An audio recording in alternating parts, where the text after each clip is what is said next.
Sa taon na 2028, ang ating Navy ay magkakaroon na ng kabuuang 18 na armadong mga barko na nagpapatrolya at nasa ilalim ng offshore combat force ng ating Navy. Grabe no, sobrang mamaw din talaga ng mga barkong yan no. Tuloy.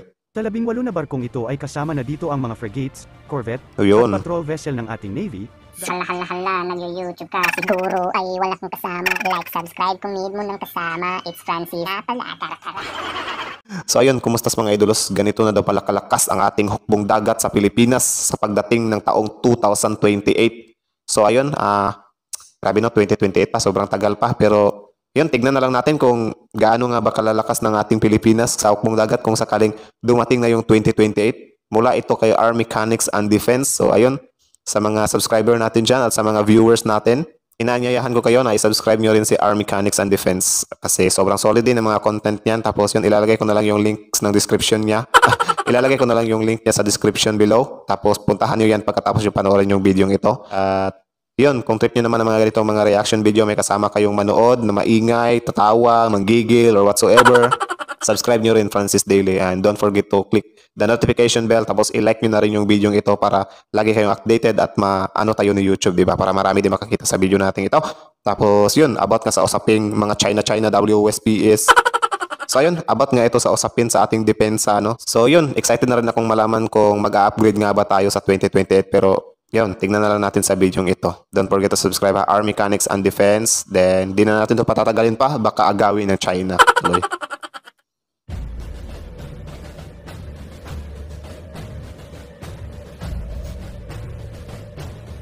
Iyon, grabe talaga yung mga barko natin. Magandang araw mga kabayan at kadepensa, may ibabahagi na naman ako sa inyo. Dahil ngayong araw na ito ay pag-uusapan tayong tungkol sa ating depensa. Gaano na nga ba kalakas ang ating Navy pagdating ng 2028? Pero bago tayo magpatuloy, huwag mo muna kalimutan mag-like. Sana nga lumakas na tayo pagdating ng 2028 para hindi na tayo mabuli ng mga tukmol na to. Tukmol na incheck na to. Anyways. Yan, Army Mechanics and Defense, subscribe nyo yan. Don't forget to subscribe. Tuloy. Share and subscribe. Paki-follow at like muna ng aming page na sa description na ang link. Matapos ang usapin natin patungkol sa mga armadong barko na paparating sa ating bansa, pag-uusapan naman natin ngayon kung gaano nga ba ang magiging lakas ng ating hukbong dagat sa taong 2028. Yun. Excited na rin ba kayo? Excited na rin ako, kaya panoorin na natin. Pasensya na kung tinigil ang reaction video eh.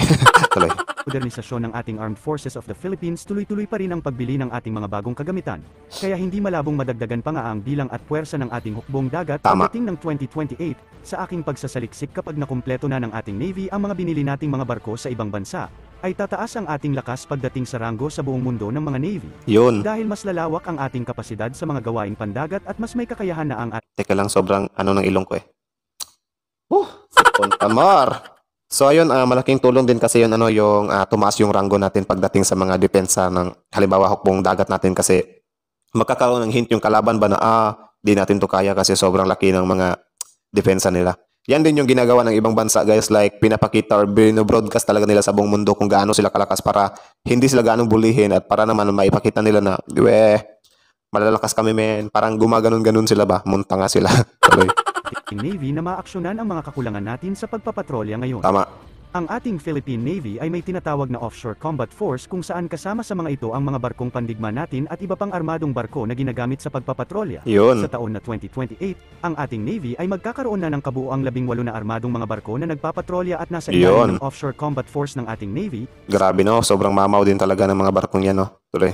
Sa 18 na barkong ito ay kasama na dito ang mga frigates, corvette, at patrol vessel ng ating Navy. Dahil sa taong 2028 ay makukumpleto na natin ang mga binili nating mga barkong pandigma mula sa ibang bansa. Sa kabuuang bilang na ito ay may 12 na tayong offshore patrol vessel na mahahawakan ng ating Navy sa taon na 2028. Grabe no, konti pa lang yung 12 ano?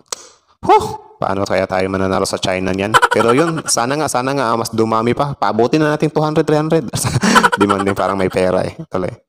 Mayroon na rin tayong 4 na corvettes at 2 frigates pa na ngayon ay hawak na natin. Sa bilang na ito ng ating mga barko sa ilalim ng Offshore Combat Force ay imposibleng hindi pa madagdagan ito. Tama. Dahil hanggang ngayon ay gumugulong pa rin ang AFP Modernization Program. Sa isang ang post ng defense page dito sa Pilipinas, sinasabing ang Pilipinas ay bibili pa ng 6 na offshore patrol vessel kapag hindi natuloy ang pagbili natin ng mga submarines. Grabe no. So ayun, sana nga din meron din tayong mga submarine or yung palakasin talaga natin ba para di na tayo anuhin itong China kasi naiinis na ako sa China.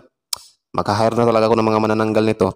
Patuloy pa nga rin pinag-uusapan ang balitang ito dahil sa salat nga ang ating gobyerno sa pagbili ng submarines, tanging mga barko lamang ang kaya nating bilhin na kaya ding magprotekte ng ating karagatan.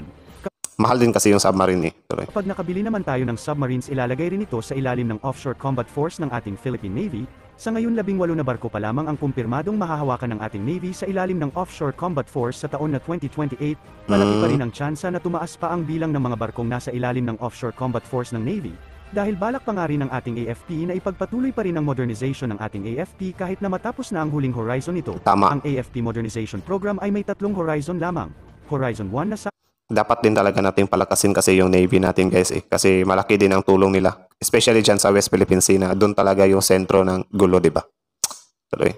sakop ang taon na 2013 hanggang 2017, ang Horizon 2 ay mula taon na 2018 hanggang 2022, at Horizon 3 ay tatagal mula taon na 2023 hanggang 2028, kaya naman Ulit. Sobrang astig oh.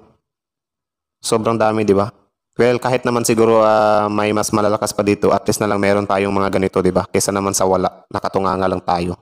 Tuloy. 17, ang Horizon 2 ay mula taon na 2018 hanggang 2022, at Horizon 3 ay tatagal mula taon na 2023 hanggang 2028, kaya naman ay may 5 taon pa ang ating Philippine Navy para makabili pa ng mga bagong barkong pandigma, o di naman kaya ay makabili na rin tayo ng mga submarines. Tama. Sa mga nagtatanong naman dyan kung ano ang 18 na barkong ito na mahahawakan ng ating Navy sa ilalim ng Offshore Combat Force, ay pag-uusapan naman natin yan sa aking susunod pang video.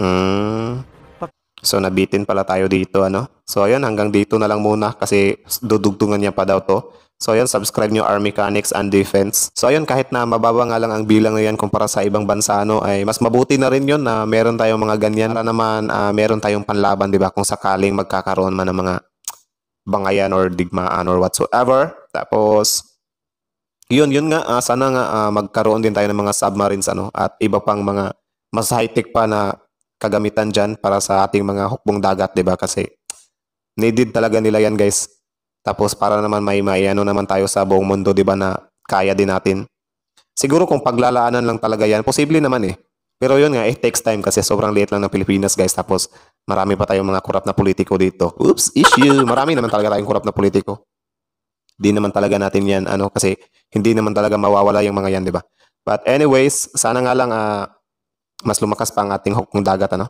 Kayo, anong masasabi nyo sa usaping ito? Anong masasabi nyo yung ipinakita sa video? Anong masasabi nyo sa di umano'y magiging lakas ng ating hukbong dagat sa pagdating na 2028? Kulang pa ba o at least meron na? Comment down below. So ayun, suggest din kayo sa baba kung ano nga ba yung mas dapat pa na pagtuunan or bilhin din ng ating gobyerno para mas lalo pa talagang lumakas ang ating hukbong dagat, di ba? Well, hindi naman talaga natin hinangad na manalo sa China eh. Ang gusto lang talaga natin ay respeto ba? Di ba? Kasi never naman talaga tayong mananalo sa mga yan kasi di nga nagpapatalo, di ba? Para kang nakipagbardagulan sa close-minded na tao dyan. So, ayan. Sana nga magawan to ng paraan ng gobyerno natin ano, na mas lalo pang mapalakas ang ating hukbong dagat. Kasi doon tayo medyo mahina na side eh. Kasi konti nga lang yung kagamitan natin, di ba? So, ayun. Sana nga dumami pa yan. At yun. Laban lang, Pilipinas. Ay, nako. Nakakaasar din talaga tong China eh. So, yan. Hanggang dito na lang. Anyways, anong masasabi nyo sa China? Comment down below. Ilabas nyo lahat ng mga sama ng loob nyo dyan. Tapos, hanggang dito na lang. Again, don't forget to subscribe Francis Daily. Then, peace out.